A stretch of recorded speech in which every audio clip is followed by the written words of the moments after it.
Welcome to Malware Hunting with the Sysinternals Tools. My name is Mark Rusinovich. I'm CTO of Microsoft Azure, but I'm part-time Sysinternals enthusiast and still author. And the reason I'm doing this session is because we seem to have a bit of a malware problem on our hands, don't we? How many people have been infected with malware? I haven't qualified it yet. In the last 6 months. Okay, it looks like it didn't matter. How many people in the last 3 months? How many people in the last week have seen malware? How many people are here today with malware on your system? And then those of you that have seen this presentation before know that I have a deal where I'll clean the malware off your computer as long as you let the audience see your browser history. That's the exchange. Now, the reason that we have a malware problem is that there's tons of malware being produced today. This is an example of just how bad it is. This study that was done a couple years ago by some Google researchers that had come up with heuristics where they scanned the binaries that they find on the internet. Their heuristic algorithm determines whether it's likely malicious or not. They go and look at them, and then they also scan them with the top 4 antivirus engines. And of the malicious binaries they discovered in this scan, only 40% of them were flagged by those antivirus engines as really being malicious. It's gotten so bad, everybody's got a friend or family member, yourself, that's been infected with malware. And the ways that you get infected are through drive-bys and through soft sites that trick you into downloading them. Here's a great example of one that I got hit by myself. Just a couple months ago, there was an article about Iran and their advanced cyber warfare capabilities in Reuters. On the Reuters.com website, I see this pop-up show up. And this is called malvertising, and this piece of malvertising here tries to look like a legitimate Adobe updater. And when you click it, of course, I went into a virtual machine and clicked this and ended up finding, sure enough, it was malware. Malware detected only by a subset of the antivirus engines on that day that I ran into it. A whole bunch of them had no idea that this was malware. So we run into what's called zero-day malware, malware that antivirus doesn't know anything about. Anti-malware just cannot keep up with the rate that the bad guys are producing this stuff. And they're very sophisticated about their polymorphic techniques and their kind of slicing where they only address certain targets such that the antivirus companies don't get samples to go and process and analyze. And when they do, it takes them some time to turn around, develop signatures, and then push it out to their customers. So this talk is to help you deal with that kind of zero-day malware, whether it's kind of generic mass malware that you might find on your family's computer, or it's a piece of targeted malware aimed at your enterprise and sitting on your network. To set context here, I'm not going to make you an antivirus researcher or cybersecurity researcher. That takes years of experience and study and understanding x86 and x64 calling conventions and disassembly and live debugging. What I'm going to do, though, is give you some tools and techniques that within just a few minutes, you should be able to identify and, in many cases, clean malware of the most common varieties. In fact, about 90% of the malware that I run into, following the steps in this presentation, easy to clean off just in a few minutes. So we're going to help you understand how to analyze your computer to identify malware. And then, if you're interested in doing so, cleaning that malware off your computer, or at least coming up with steps where you can understand how the malware has infected the computer such that you can go and maybe write scripts that clean it off other computers in your network or prevent it from infecting other computers in your network before antivirus signatures are out that prevent that from happening. There's two schools of thoughts, of course, on cleaning. One that says clean, the other one, when you can. The other one says never clean, always wipe clean. Wipe, repave, nuke from orbit the systems that are infected with malware. I'm of the pragmatic school of thought. If your domain controller gets infected with malware, how many of you would like to go tell your CEO that you're flattening the domain to get that malware off your computer, off the network? How many people would like to have that conversation with your CEO? I don't see any raise of hands. And that is because that's a very awkward conversation, and ideally you can establish a level of confidence that you understand the malware enough where cleaning might be a step that you're willing to take. Now, the cleaning steps or the malware analysis steps that I follow is this recipe right here, which I came up with about 10 years ago. And this recipe still holds true today. And I'll talk about why that still holds true today after I finish going through this. But the first thing you do, typically, and this is an optional one actually, is disconnect from the network. And the reason that I added this 10 years ago is because that was on the tail end of the scourge of malware, advertising, spyware downloaders, where one of these download engines would get on your computer and then just suck more and more down because they were pay for hire. They were the first kinds of botnets where somebody could just pay money and then go and infect machines. And while I was cleaning computers infected with malware strains, these things would start sucking down more malware while I was cleaning. And so the only way to get ahead of the game, in some cases, was to disconnect it from the network. Has a pragmatic reason for disconnecting from the network today, because a lot of malware, especially corporate malware, is exfiltrating data off your network. And so disconnecting from the network might stop exfiltration of sensitive data off your network. It has some downsides, though, which I'll get to in a second. Second step is identifying the malicious processes or drivers, and this is based on looking for telltale signs, which we're going to talk about in a second. Once you've done that recon and identified what's running, what potentially malware is running on your system, at that point you terminate the malware. You follow this step now because in the next phase, if you want to clean the malware off the system, you don't want the malware interfering with the cleaning process. And then finally, you move on to the deleting the auto start locations, which is how the malware gets activated. And just to be sure that you've gotten rid of the malware is to delete its files. Deleting the files actually has a secondary benefit, because even if you haven't fully identified the malware infestation on that first pass, you might be breaking whatever's left by deleting files. If there's a dependency that the malware has on a particular file, a configuration file or an executable file, and you delete it, you've broken that remaining piece just surreptitiously. I always recommend that you lather, rinse, and repeat through this process, because your first phase through, you might actually be uncovering another level of malware infestation. So reboot and check to see if those original symptoms that made you suspicious about this computer in the first place show up again, of course. Let's talk about how you identify malicious processes. And this is a set of signs of potential maliciousness, I call it, that I also came up with about 10 years ago. Still holds valid today. Investigate processes that have no icon. They've got a standard icon. Most legitimate software has some icon as part of its branding. They have no description or company name in the version information. And again, most legitimate software, the software developers are putting information in there, the copyright of the company that's produced the software, a description of what it is. And this is oftentimes just for themselves, but also identify the software to anybody that comes across it. Any software or process that says it's from Microsoft but doesn't have a valid Microsoft digital signature, because all Microsoft software that's published today, and for the last probably 5 to 10 years for the most part, is digitally signed. They live in the Windows directory, or post-Vista, they live in the user profile directory. Now, they used to just stick themselves in the Windows directory because that's just a safe place. They know that directory. And in the old days, they had admin rights, so they could always just stick themselves there.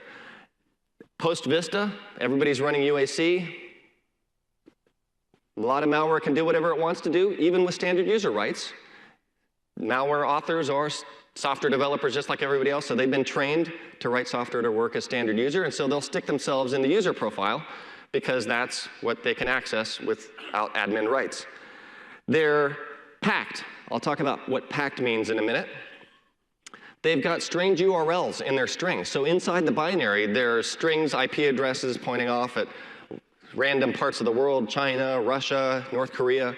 Or they've got strings that identify that they are malicious or suspicious in some way. And they might have TCP/IP endpoints open to some of these random places that you don't expect that computer to be talking to. And finally, the process might be hosting something that is malicious. So the primary executable of the process is innocuous, it's something legitimate, but some malware is riding along inside that process address space with a malicious payload. And so that's another thing to check for. Now, how do you look for these things? How many people use Task Manager to look for malware? Or just use Task Manager at all? Who uses Task Manager? And that's really a sad, sad thing that you're using Task Manager. You should not be using Task Manager. What should they be using, those people that are using Task Manager? Process Explorer, right. Process Explorer. Process Explorer is what some people call Super Task Manager. I originally wrote it as a tool to just understand the behavior of Windows. So it's kind of an educational tool and a kind of cool, isn't that interesting to see tool, but it has many purposes that go beyond just insight into the way the system operates. Troubleshooting, of course, is one of the primary uses of this tool. So looking for DLL versioning problems, or looking for locked handles, or looking for out-of-control resources, CPU spikes.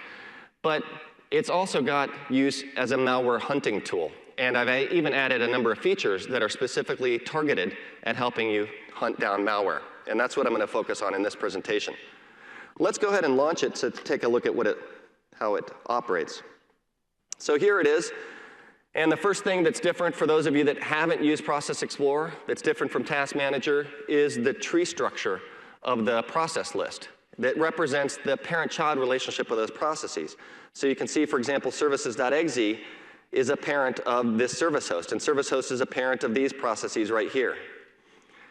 The second thing that's different is this coloring, and I'll talk about the color highlighting in a second, but one of the things that you also see is some more information by default displayed about the process executables than you see in Task Manager. So you see the description of the process, and you see the company name of the process. This is pulled from the version information that's in the executable that a software developer has placed in the binary. It's not some built-in database. One of the features that you can use here, and this is helpful for understanding what process owns a window that is malicious, and that is the window finder. In the window finder tool, you take this bullseye, you drag it on top of something and drop it, and it will take you to that process that owns that window. There's also a search online feature. This is one of the features that Task Manager has borrowed that will let you search for a process online. I'm not going to actually demonstrate that because I can't remember what I set my search engine default to, but I'm just kidding. But the fact is that a lot of malware is randomly generated, or it's targeted in some way so that it's not prevalently known, and so a search online oftentimes doesn't yield anything, but it's something to be aware of. Now let's talk about some colors. There's a number of different colors. One is the refresh highlighting color, and I'll demonstrate the refresh highlighting color by launching a process here, Notepad, and what you're going to see is a Notepad show up in green, and look, there it is. And that says that this is a process that wasn't in the previous refresh. By default, Process Explorer only shows this color for 1 second, but you can set this to a 9-second interval so you can see these things for a while. And then you can also see the corresponding red. There happens to be an MSO sync Microsoft document cache process that has just exited, so that shows up in red. That's another one of the refresh highlighting colors. But there's a lot more colors that you can see. Oops. Right here. Let's go take a look at those. And we'll start with the blue color, which you see a large chunk of the process tree down here in blue. Blue means that the process is what? All right, cheap joke here. It's a boy process. All right, that's not that funny. Okay, so that it's not going to work when I say that the pink ones are girl processes. So what the blue are, those are processes that launched in my security context. When I logged in, I launched Explorer as my shell, and then Explorer launched a bunch of things as me, so that's why those things are blue. The cyan color is what we used to call Metro or Modern or Windows 8 App Store or Windows 8 or App Store or Windows Apps. And I don't know what we call them anymore. But that's what those are, and you see a bunch up here as well. And then there's white, and white processes are ones that none of the color highlighting matches. But remember I talked about packed processes, and I have a couple packed processes that show up in purple. Purple means that it's packed, which means that it is likely compressed or encrypted. And most malware compresses or encrypts itself in some way so that it, as an anti-reverse engineering technique, so that antivirus engines have a hard time unraveling what's inside and determining whether it's truly malicious or not. These two processes right here, these win hosts, are flagged as packed, which is a suspicious sign. Now there's false positives, so it's not always the case, but so let's take a closer look at this process and see if there's any other suspicious signs for this process. So for one, it's got icon instead of having no icon, so it doesn't meet that. Interesting thing here is it's using an icon that's out of date. This icon is, anybody recognize this icon? Any old NT people here recognize this? So a few. This is the WinLogon icon from NT4 and NT3.1. This barred that. It's got a name that looks vaguely systemish and Windows-ish, WinHost. It says that it's the Windows Host Support Process, and it says it's from Microsoft Corporation. So remember I talked about some signs. Anything that says it's from Microsoft but not signed is potentially problematic. I also said that anything in the Windows directory is potentially problematic. And you can see I'm hovering the tooltip here, and this shows me the command line and where the path to that executable is. It is sitting in the Windows directory. Another potential sign, although in this case it looks like it might be a legitimate Windows executable. So not completely clear evidence there, but we do have a few potential signs of maliciousness. I just showed you the tooltip. The tooltip is useful for hosting processes. And what's a hosting process? It's one that carries along other things with it. It serves as a host, hence the name, and you see some examples here, service host. Service host hosts Windows services, and when you hover the tooltip over a service host, you can see the Windows services that are hosted within it, which Process Explorer shows you. And you can also delve deeper into what services there are, as well as what is hosted, those executables that are hosted, and so you can look for potential signs of maliciousness like I've mentioned earlier in the DLL view, which we'll take a look at in a second. Let's take a look at that WinHost a little bit more, get some detailed process information, and you do that by double-clicking on it. And this pulls up the image tab. And the image tab shows us some information about this thing. It's including the version information we just saw, as well as the version number information, when this thing was built, which can be potentially a sign of a correlator to something malicious. If it was built very recently, it's part of Windows, or built at a very distant time in the past, it might be something to be suspicious of. It shows you the user, when it started.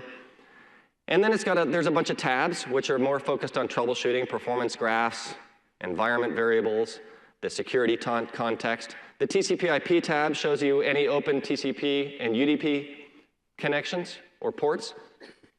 And that might be useful, like I said, looking for anything suspicious outbound. This one doesn't have any. There's a thread graph, and then you can also see the GPU information. I talked about a second ago processes that say that they're from Microsoft but aren't. How do you determine that something is from Microsoft but isn't really from Microsoft? You check to see if it's digitally signed. How do you do that? You can do that right from inside a Process Explorer by clicking on the Verify button. The Verify button will check the digital signature, and you can see up here, no digital signature, no signature was present in the subject for this. So this is saying no valid signature for this executable. Doing that one by one by opening the image properties is very painful, so there's a convenient way to do this when you're scanning a system for malware, and that's just to select the Verify Image Signatures menu item. That will add the verified signature column and then do a bulk verification of all the processes. Then you can sort and find the unverified ones. Let's just sort the unverified ones to the top, drag this over so we can see more clearly what's not verified.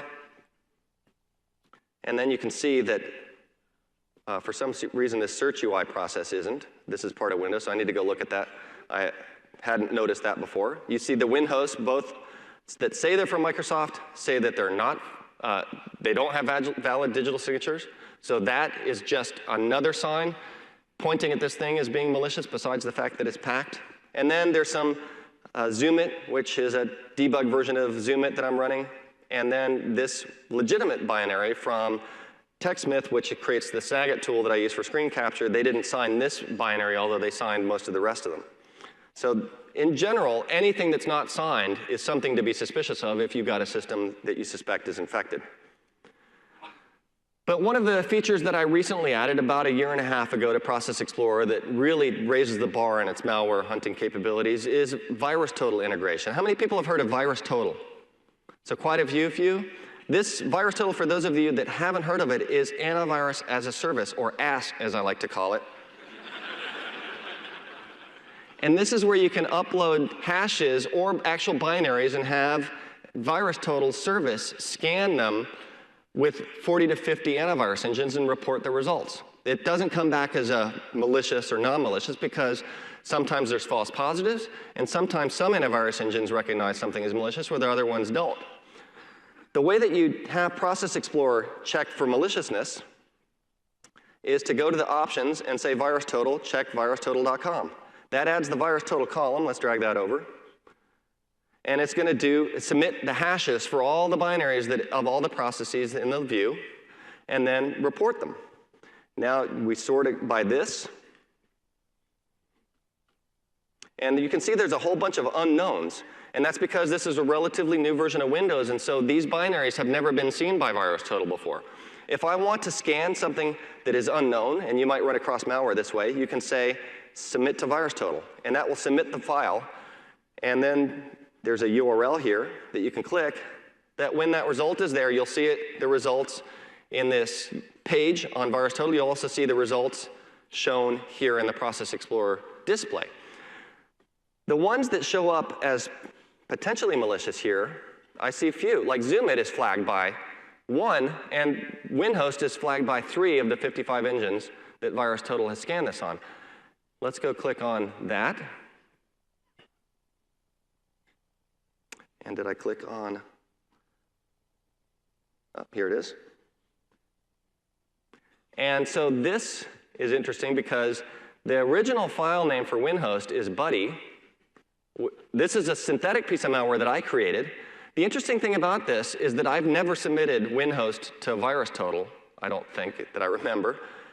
And it's not really malicious because it's my fake thing. It's my fake malicious thing. Yet you see 3, and this is the first time I've seen this. Symantec says it's malicious, WS reputation.1. The hacker antivirus says it's a possible worm. And Keyho 360 says it's this malware variant. So they're on, yeah, they figured, so I've got to go change WinHost now if I really want to keep it being malicious and infecting people out there. But this kind of gives you an example, and it's kind of interesting for me to see that WinHost is getting flagged like this. The results aren't really totally reliable, but they're another big, heavy indicator of potential maliciousness. If you see 10 antivirus engines say, yeah, this thing looks malicious, then most likely it is. If you see, obviously, more of them, then very strong indicator. Even a few, though, can help you kind of break that tie between is this thing innocuous or is it something that I should be concerned about? And so that's a quick look at antivirus, at VirusTotal. There's another way to do bulk scanning of images on your system, and this is what I recommend if you've got a system that you suspect to be really infected with malware, and that's to use SIGCheck, and with these options right here. This says only look at executables, so portable executable images, no matter what the extension, even if it's called a JPEG, if it's executable, SIGCheck will scan it. This says submit it to VirusTotal. This says open the browser to the VirusTotal report if it shows up as a non-zero detection. And then -U, only show unsigned or only do this for images that have a non-zero detection. And S says recurse, and C says start at the C directory. So this will scan everything under the C directory with whatever rights you've given it to be able to scan, and pop up VirusTotal reports for anything with a non-zero detection. So a bulk way to do this. And if we did this, the VS on C Windows -U, this is just going to look at the Windows directory, but then you immediately see a bunch of things show up as non-zero detection. Oh, I've submitted. So actually, it's submitting things that are unknown. And actually, I want to do this, not the submit, for this test. So this will only show the, oh, I should have looked at that one. The things that are non-zero detection. And so here we see one, another false positive on an INI file. So just to give you an idea of using a bulk scan. So I recommend doing bulk scans when you get a chance and when you've got a system that looks malicious. Let's take a look at the DLL view very quickly. The DLL view shows you basically the same information except the images that are loaded into the process address space, and you can do all the same things. I just clicked it open, so it just verified the signatures of all those DLLs that are loaded in there because I've added the verified signature column to the DLL view. And I've also added virus total to the DLL view, so you can see the same thing here. We sort by this, and you can see that if that might have been a DLL loaded into WinHost that wasn't the primary executable, we'd still see it flagged here as non-red. Sorry, as non-zero detection. And also we see a false positive here on AdVapi. If we go click on that, and we're going to see who's got AdVapi as a false positive by Tencent antivirus engine. Now, once you've identified the malicious processes, the next step is to terminate them. Actually, you don't terminate them. That's really cruel. You put them to sleep first. Once they're asleep, they don't know that you're killing them, and that's the humane way to deal with them. And actually, the reason that I came up with that approach, and you've probably heard that before, is that there's a buddy system in place by many types of malware where they've got multiple processes watching each other. In fact, my fake malware here has the buddy system. You saw one turn red and a new one pop up in green, and that's because one's watching the other's back. So when it sees one guy get terminated, the other one resurrects him. So if you suspend them, then they are watching their guys, but they're asleep, basically on watch but asleep, so then you can terminate them and they won't resurrect their buddy. I'm going to leave this one going because we're going to take a look a little deeper at WinHost in the subsequent sections. Let's talk about cleaning auto starts. How many people use msconfig to clean auto starts? Really? After I made fun of the task manager people, you're going to raise your hand? Well, actually, I shouldn't make too much fun of you because msconfig, we've reimagined msconfig for Windows 10.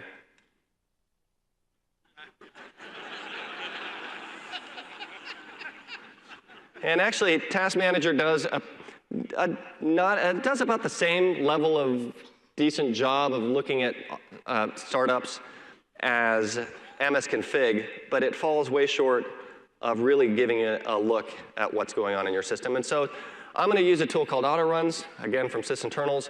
I've left it with no filters on to show you all the things that are configured to auto start in one way or another in your system, whether you log into the system, when drivers boot up on the system, when you play something in a media player and the codecs get loaded, when you print something, the print drivers that get loaded, the things that get loaded into the local security authority to validate credentials, bunches of different categories, hundreds and hundreds of images configured to auto start. So overwhelming, which is why I have a default scan option, a default filter, which is to hide all the Microsoft entries. So anything that says it's from Microsoft is by default hidden. Again, we've seen things that can lie about being from Microsoft. So if we go into the scan options, what I recommend you do is say verified code signatures and check virus total. And if you want to submit images, check that. Caveat about submitting images to virus total. You might, if you're under a targeted attack by a determined adversary, have a targeted piece of malware on your network. And the second you submit that thing to virus total, the bad guys are watching virus total. If they see the thing getting scanned on virus total, they know that you've discovered them. And so they're going to change their tactics, come up with something new. So that is one caveat to be aware of. If you're under targeted attack, you might be showing the fact that you've stumbled across the attacker and let them know. I'm going to just say rescan here. And we'll see things that are not from Microsoft or missing. So the yellow means that there's a file missing. So there's a dangling pointer to something.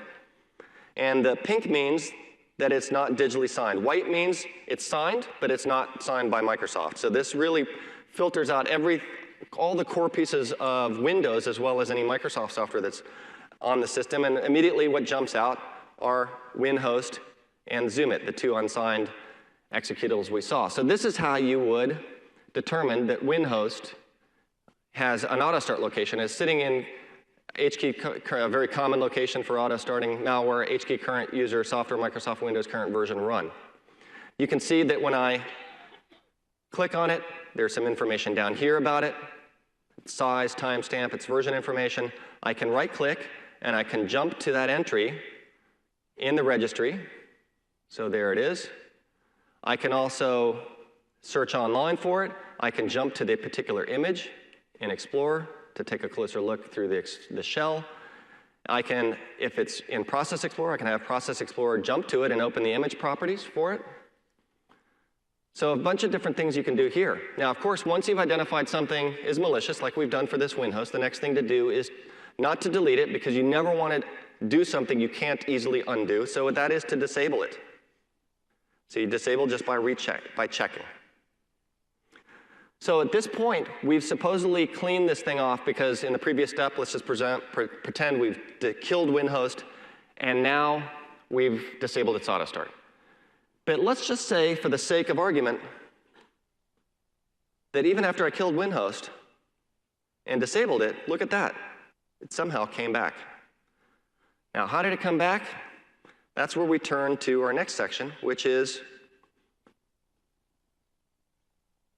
tracing malware activity.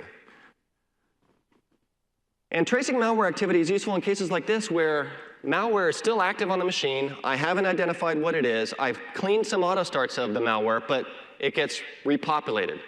What's putting it back? Something that I've overlooked, but how can I identify what I've overlooked? Same thing for, if I want, I've got a malware sample that I can detonate. I can understand how it infects the system, and that way I can create scripts that go and scan my network looking for it and cleaning it off the system as well. And so the tool we're going to use for that is something called Process Explorer. Process Explorer is the #1 sysinternals troubleshooting tool. 90% of the cases that I get are solved with Process Monitor. It's so useful at troubleshooting problems that you would never in a million years imagine that it would lead you to a solution on, that Dave Solomon, my co-author on Windows Internals, came up with this slogan: when in doubt, run Process Monitor. And if you come to my Case of the Unexplained tomorrow, we're going to say when in doubt, run Process Monitor, and the troubleshooting examples that I have there. But here we're going to focus on how to use it to identify malware that is reinfecting a system like we just saw. And to do that, let's pull up Process Monitor and take a tour.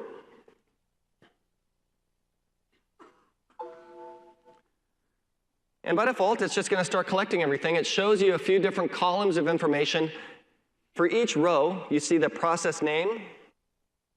You see the process ID of that process. You see an operation, here in this case, read file. You see the target path or IP address or whatever is relevant to that particular type of operation. Here it's a read of this file here, this DLL. You see the result of the operation, and then in the details column, you see some detailed information about that operation, like in this case of this read, the offset into the file and the length and the parameters of that read operation and the I/O priority. There's a tremendous amount of overwhelming data here, and one of the things that I want to do is track down what is putting that back. So if I deselect this again and come back here, I've presumably caught whatever's putting it back, because when I do a refresh, you're going to see that it came back yet again in a check-marked form. So what is putting it back? How do I identify what's putting it back? There's tons of stuff here. Filtering is your friend with Process Monitor. There's 22,000 events visible out of 180,000, so there's default filters already hiding a bunch of stuff, typically not interesting for troubleshooting. But one of the ways you can filter is you can right-click and do quick filters on whatever value in whatever column you're selected. So I can say include only events related to service host, or exclude service host.exe, or only include UDP sends, or exclude them, only include sends to this address, and you get the idea. That's one way to do filters. Another way to do filters is to use the process tree, which looks like the Process Explorer process tree, all the processes that represented in the trace. And I can say include process, or include that process in any of its children processes. That's another way to do it. For troubleshooting and identifying who's putting auto starts back like we're just seeing, we want to do category is right. And this will show us, category is right. And that will show us all the modifications to the system. So this is great for detonation scenarios, because you can see everything that's changed. There's still tons of information here, so we're going to go and search for run, current version run.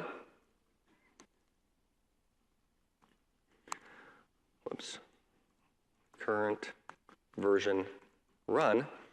And we immediately find, oh, look, it's WinHost itself that's putting it back. And the reason WinHost knows that it's changed is setting a change notification on that register key, so when it sees me delete it through auto runs, it goes and fixes it back. And that's another self-preservation technique commonly used by malware. And this is how you identify it doing that. That's a quick look at Process Monitor. Now, let's talk about malware forensics. And this is a little bit more advanced. This is a new tool. How many people have heard of Sysmon? So quite a few of you have already heard of Sysmon. It's a tool that I released with Thomas Garnier, a friend and colleague in the security group at Microsoft. He's now on the Azure security team. We developed this tool. I wrote the first version of it, and then he helped and add a number of features to it in response to infiltrations in the Microsoft network, where we needed to understand how the attackers were moving around the network. And so we put this tool on systems where the attacker was active, and then we were able to understand what they were doing. It's really an advanced malware auditing tool. It's not a real-time interactive tool like the ones I've been showing you. It's one that you should go and put on all your systems. In fact, at Microsoft, we've already deployed this on all our high-value asset systems, and we're going out more broadly and putting it on all our servers across the company to collect this kind of advanced forensic information. Let's take a quick look at what it does. It's as easy to install as just saying sysmon-i. And it's going to install with a bunch of default configuration. If we type sysmon-c, it's going to show us that it's not going to collect, it's going to generate SHA-1 hashes, report SHA-1 hashes of any of the binaries that it sees in process launches, that it's not going to show us any network information, and it's not going to show us DLL loads. And it's got no advanced filtering rules installed. So let's take a look at its activity. And I'll launch Event Viewer. And we'll take a look at the Sysmon event log. And this Sysmon event log, I've created a shortcut to it, but it's under Windows logs, Applications and Services logs, Microsoft Windows, Sysmon. And you can see there's a few entries here. One of them is process terminated. It's the most recent one. What terminated? MMC. And here's a process create for MMC. We're also going to see this process create for Notepad, and there it is right there. And you see a bunch of information about that process. It's process ID, the process GUID, so this is the way that even if process IDs are reused across reboots or within the same session, that you can uniquely identify a process. Its current directory, the username, the logon GUID, the terminal session ID, its integrity level, the SHA-1 hash. But there's a bunch of other things that you can do with this. And I'll show you some advanced configuration here with an example configuration file that has filters here because I only want to identify activity from Notepad. So I'll set a process create on match for notepad.exe. I want to see process terminations for Notepad. I want to see all the DLLs loaded by Notepad. So the way that I add that is just to do sysmon-c config.xml. And I've just applied that configuration. If I type sysmon-c again, you see those filters that I just applied. And I could also look at network connections as well. Now when I type Notepad, and I go back to Event Viewer and say refresh, we're going to see all of the image loads for Notepad. So you can see Notepad here loaded this. And I also told it to collect all hashes, so SHA-1, MD5, SHA-256, and imphash, which is import hashing, which is a common way to thumbprint malware. So that's a quick look at Sysmon. Now let's take a look at some real malware. I've shown you the tools. I've shown you some of the features aimed at malware hunting. Let's get to some real malware. And this first category of malware types is unwanted software. This is probably the most common type of malware that our friends and family run into. In fact, this particular case started with my mother. urgent tech support, right? You get that email. Hey, I've got, my homepage has been hijacked. Now, I make my mother set her homepage to Bing, and you can see that it's not pointing at Bing.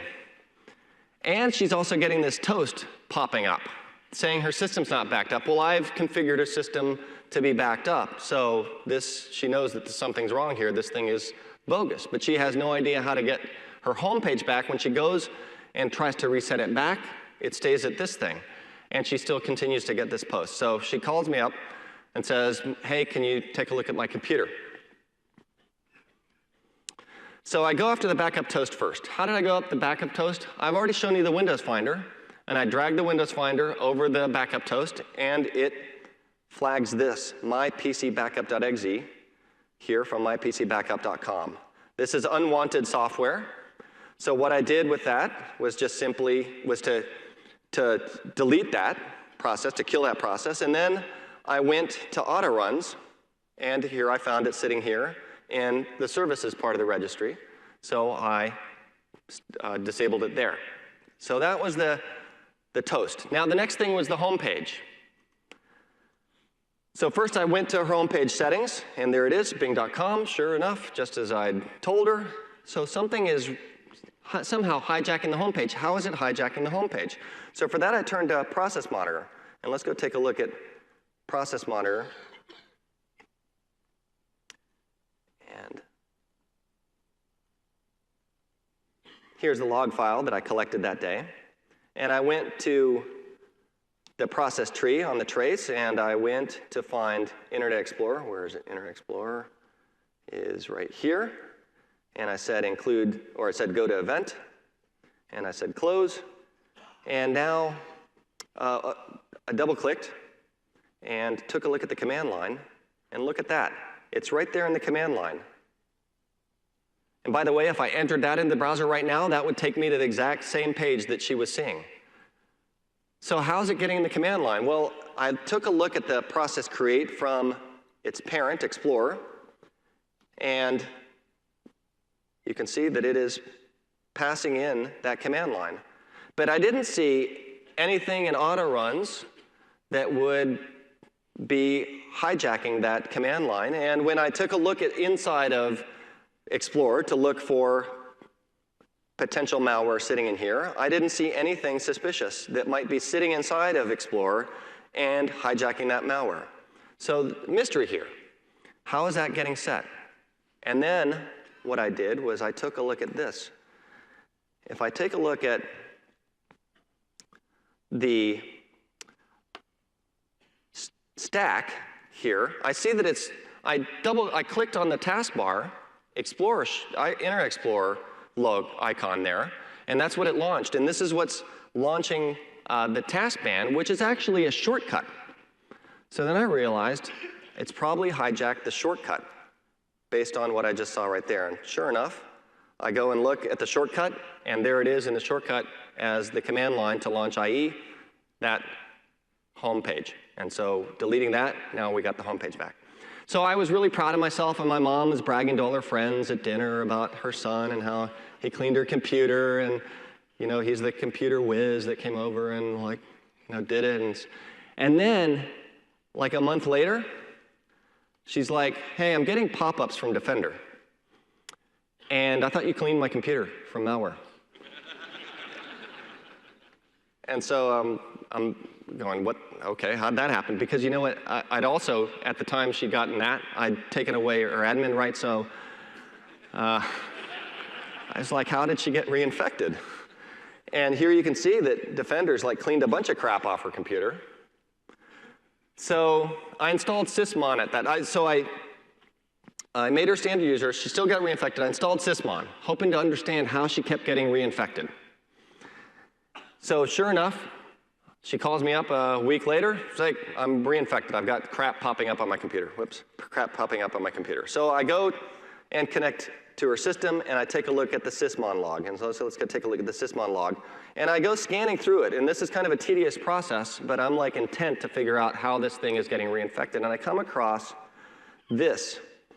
Now, the strings don't match up, so we're kind of looking at the raw event output.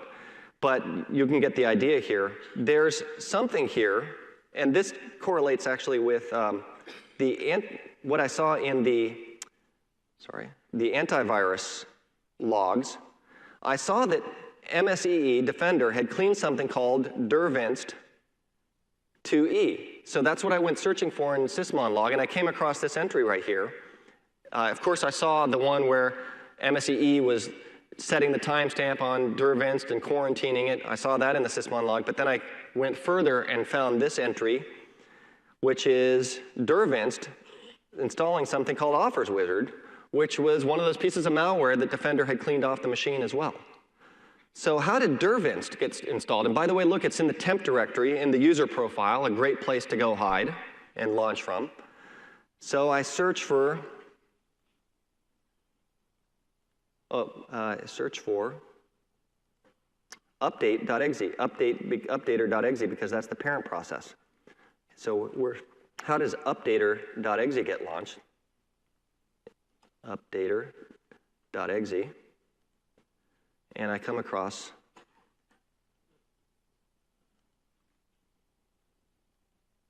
this entry right here. Updater.exe, and this is the parent process for it down here. Taskeng. Taskeng is the task scheduler. So there's a scheduled task launching Updater, which then launched that dirvinst to install a piece of malware on her computer. So how did this thing get past me? Because I had looked in auto runs for scheduled task and anything potentially malicious at any auto start location. And by the way, here's sigcheck flagging that updater thing as malicious. So I open auto runs, and I find this right here. It's sitting right here in plain sight, updater.exe. It's got a valid digital signature, which is why I overlooked it in my first scan. And this is before auto runs, before I just added a few months ago VirusTotal scanning to auto runs, where in VirusTotal, this thing would have shown up with all of the 20 out of 57 or whatever that ratio was. I would have seen it immediately. But because I didn't have that VirusTotal scan inside of auto runs, and this thing was valid digital signature on a piece of malware, and that signature is still valid today, is the reason that I overlooked it. So at that point in time, I just deselected it, and that took care of her infections, and she hasn't been infected since. So problem solved, and I avoided the embarrassment of her telling her friends that her son couldn't. I mean, that'd be the worst thing. Like her telling her friends at dinner, yeah, I had my son take a look at my computer to clean malware off it, and yeah, he had to like take it into Best Buy or something.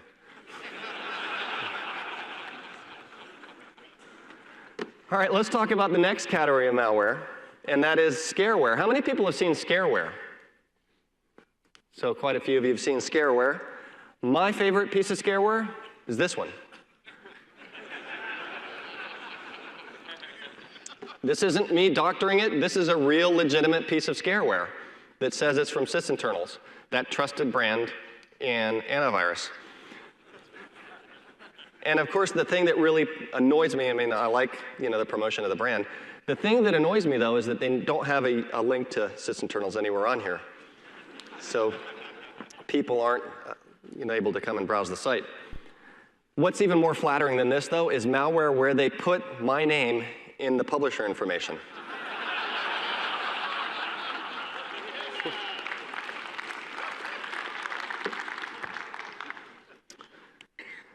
But let's take a look at a piece of scareware. This one is called Fakerine, and this has been a very popular piece of scareware.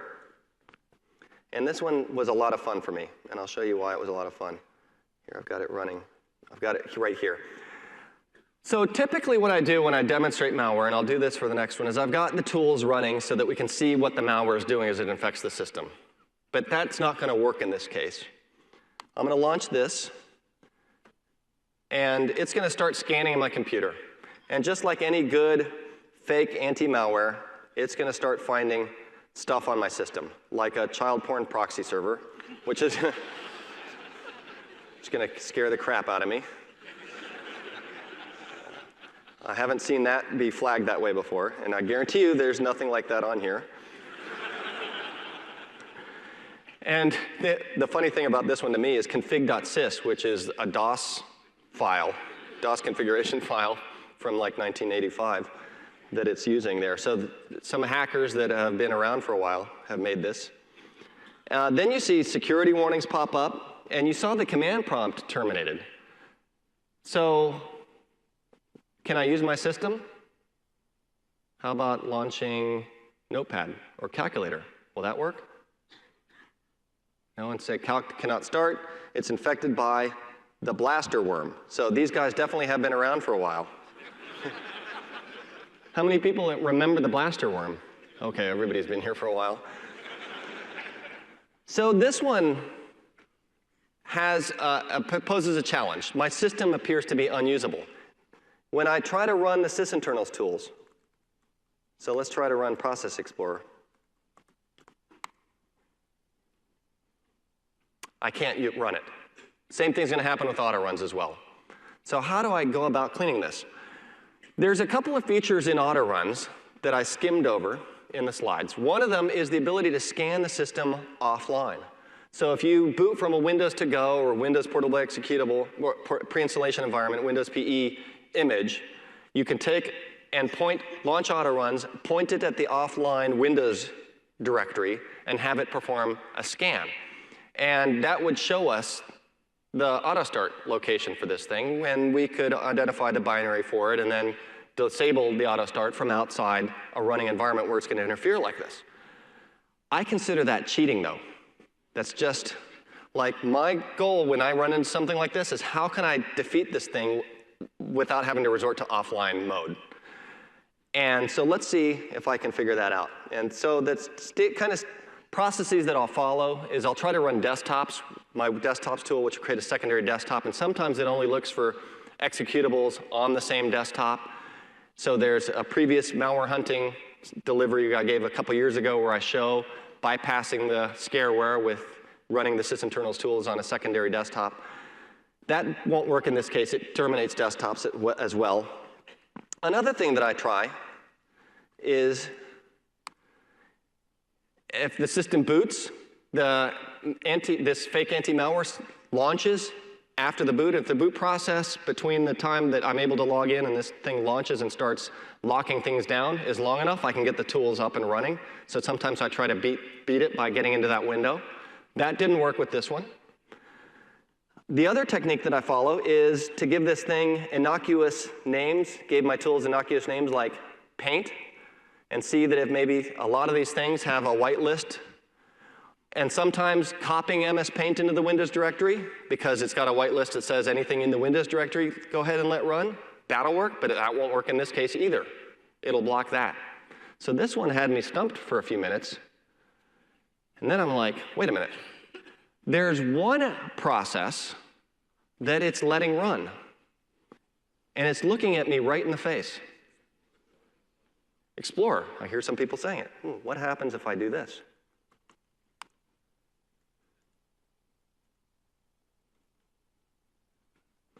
Aha.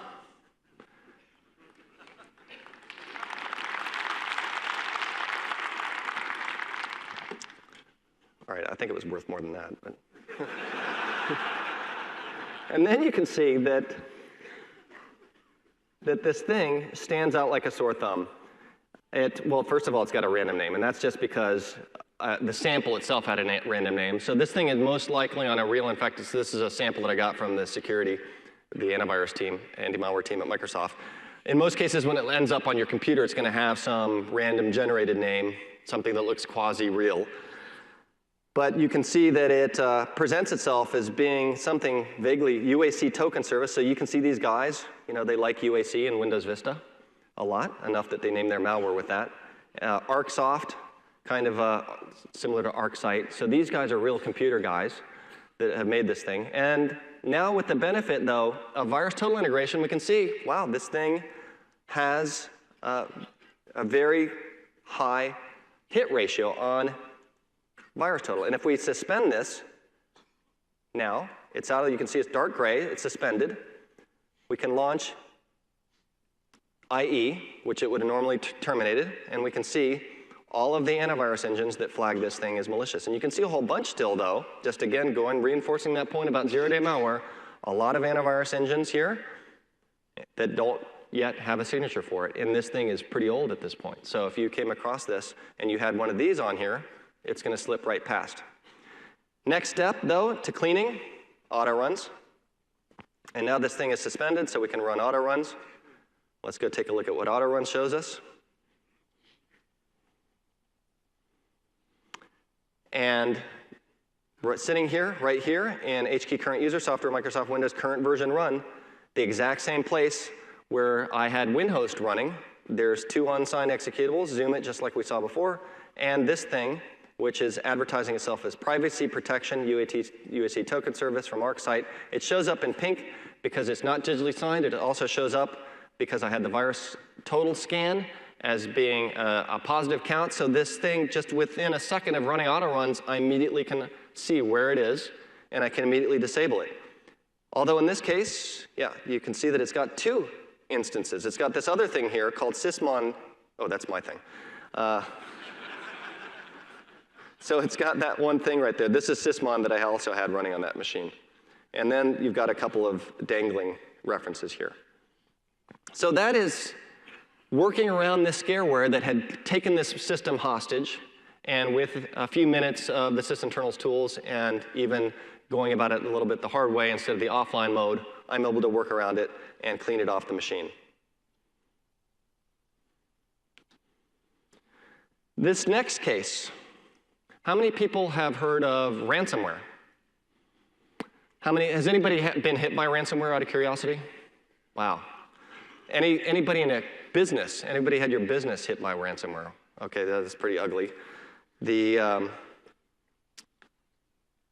show you, ransomware has gotten so bad. This, I mean, it doesn't take much to run across articles. You can see this is from literally Monday. An article here, ABC News, new ransomware will lock your PC, demand money. Here's another one. This is from just last month. Crypto wall ransomware, hackers hold family hostages. So this is a particular type of malware called crypto wall. And crypto wall is like the successor to crypto locker, which is a piece of ransomware that made big headlines about a year ago. There was a famous case of a police department in North Carolina that had their files encrypted, where they actually had to pay, where they paid the money to get the thing unencrypted, because otherwise it would have cost the department lots of money if they lost those files. And unfortunately, that's the only recourse you have with this kind of stuff. But it's interesting, nevertheless, to take a look at how these things operate underneath the hood and take a look at a real piece of ransomware if you haven't seen one in action. So I'm going to show you CryptoLocker in action. So let's launch that. And these kinds of malware, they're very tricky to get activated because they use command and control servers that often move and get deactivated. So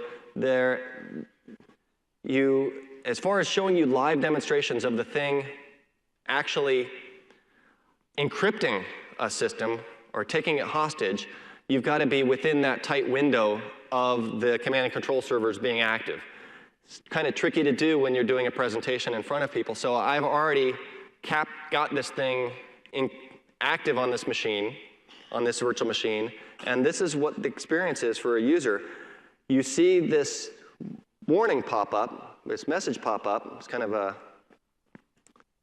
service announcement here. What happened to your files? All your files were protected but with a strong encryption, RSA 248 using CryptoWall 3.0. And by the way, if you're interested about RSA 248, here you can go to Wikipedia and read about it. Just how screwed you are.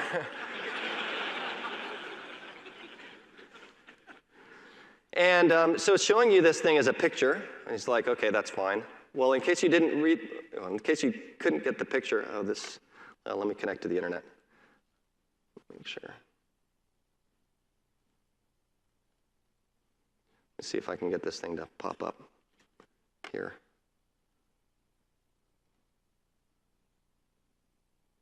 Come on.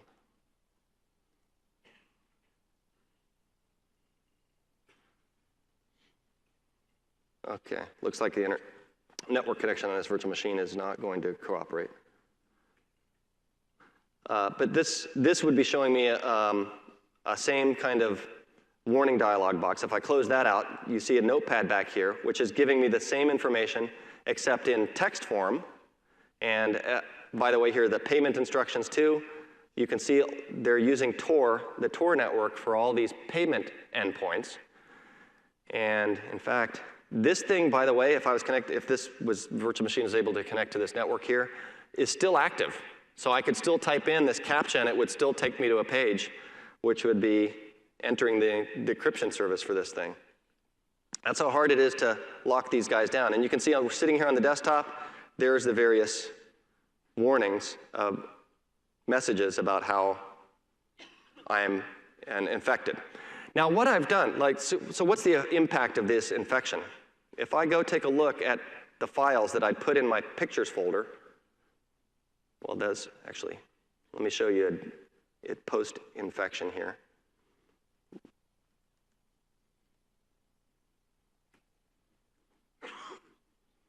If I show you the pictures that I've got, which I dropped there just as kind of bait for it, they're sitting here in my documents folder. Oh, no, in my pictures folder. Wait, where did they go?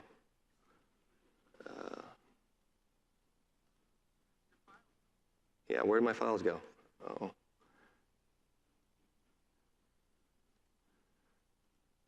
I had this set up here a second ago with documents. Oh, here it is. This thing, my important stuff, completely encrypted.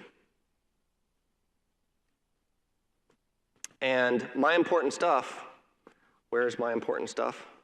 If I go back and search for I set a filter here for my important stuff to see how it's encrypting this thing, you can see that it has placed something in the registry, if I go jump here, to record the fact that it encrypted that.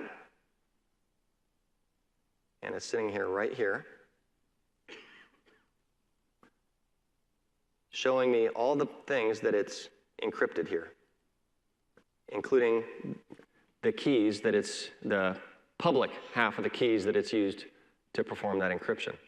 And of course, the private half of the key is up in that decryption service that I've got to pay to unlock. So that's an example of one of them. Let me take you to show you another example of another one, which is, that's Crypto Wall, and then there's Crypto Locker.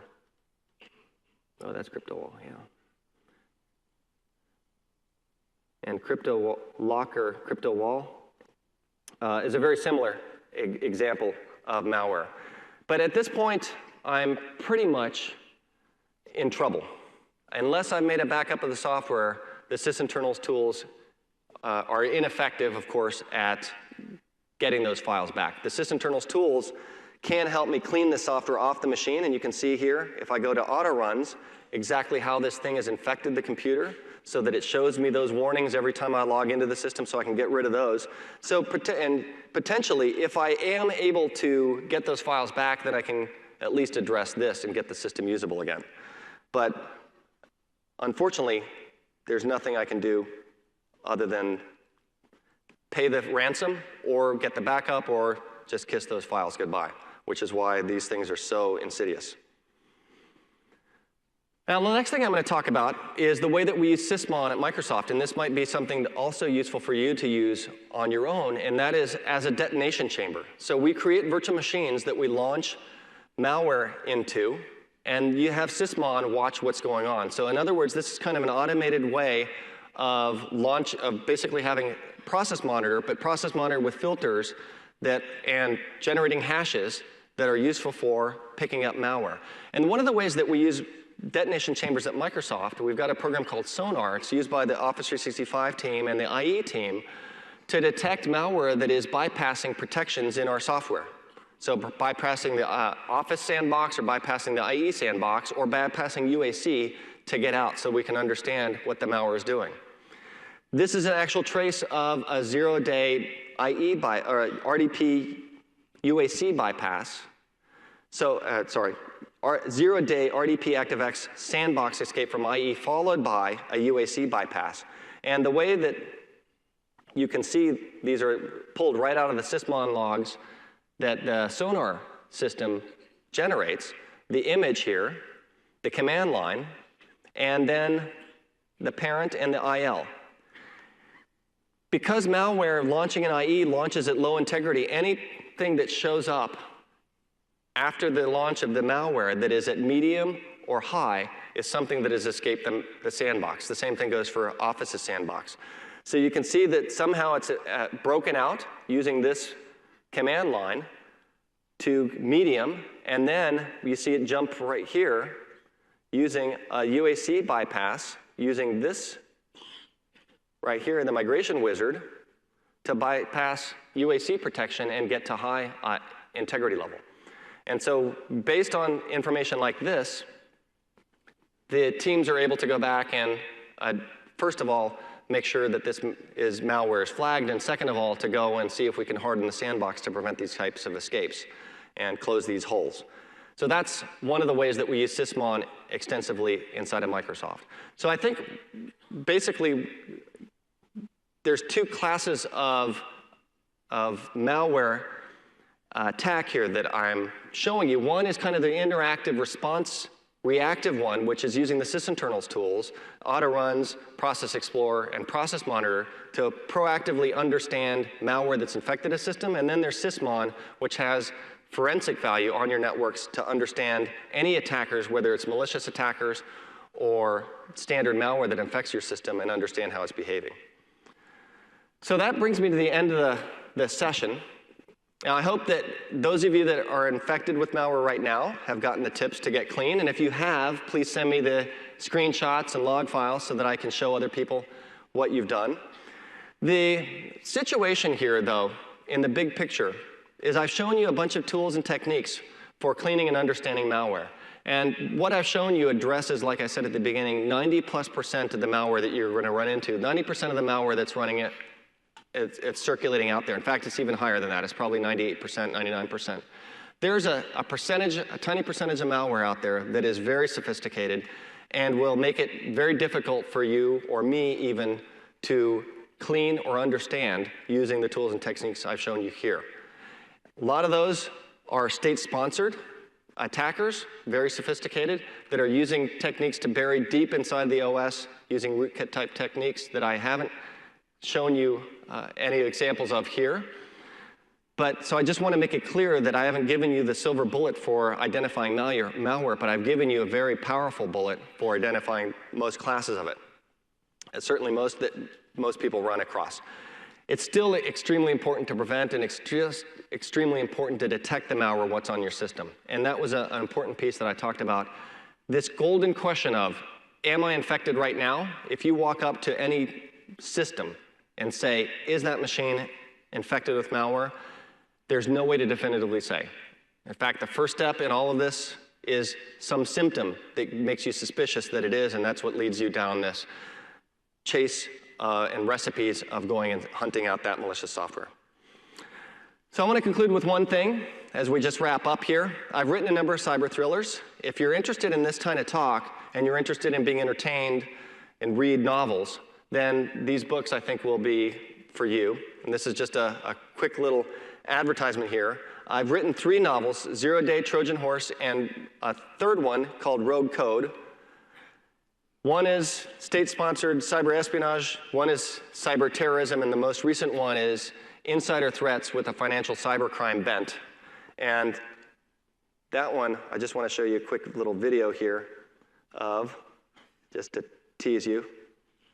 And any Hollywood producers in here, feel free to contact me. Ex-CIA, as head of counter-cyberterrorism, he predicted 9/11. He stopped cyber warfare from Al-Qaeda. But when he's asked to investigate vulnerabilities at the New York Stock Exchange, someone wants him stopped permanently. From the real-life cybersecurity expert, Mark Rusinovich, the key to a world financial empire is the Rogue Code.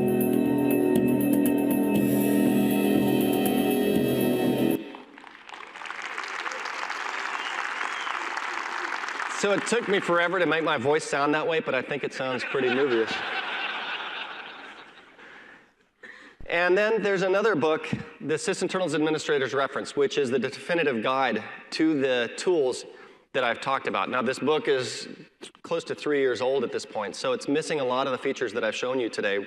A lot of them have come in the last 6 months to 12 months. Sysmon, brand new tools, not in there. Virus total integration, not in there.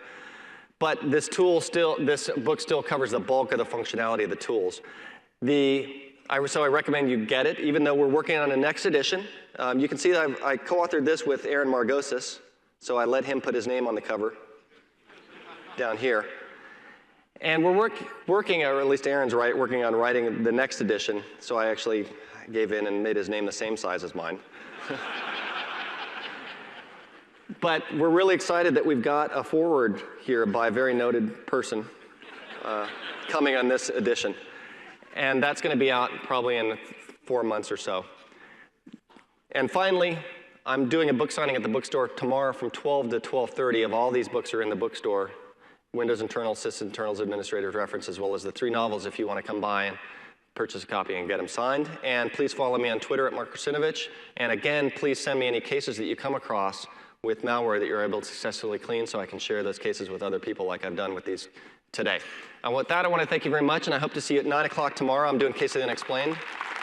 And then tomorrow afternoon, I'm with Mark Manassi doing a talk on cloud. We're having a discussion about cloud, him representing IT Pro, me representing the cloud service provider, and us talking about where things are going. So thanks very much.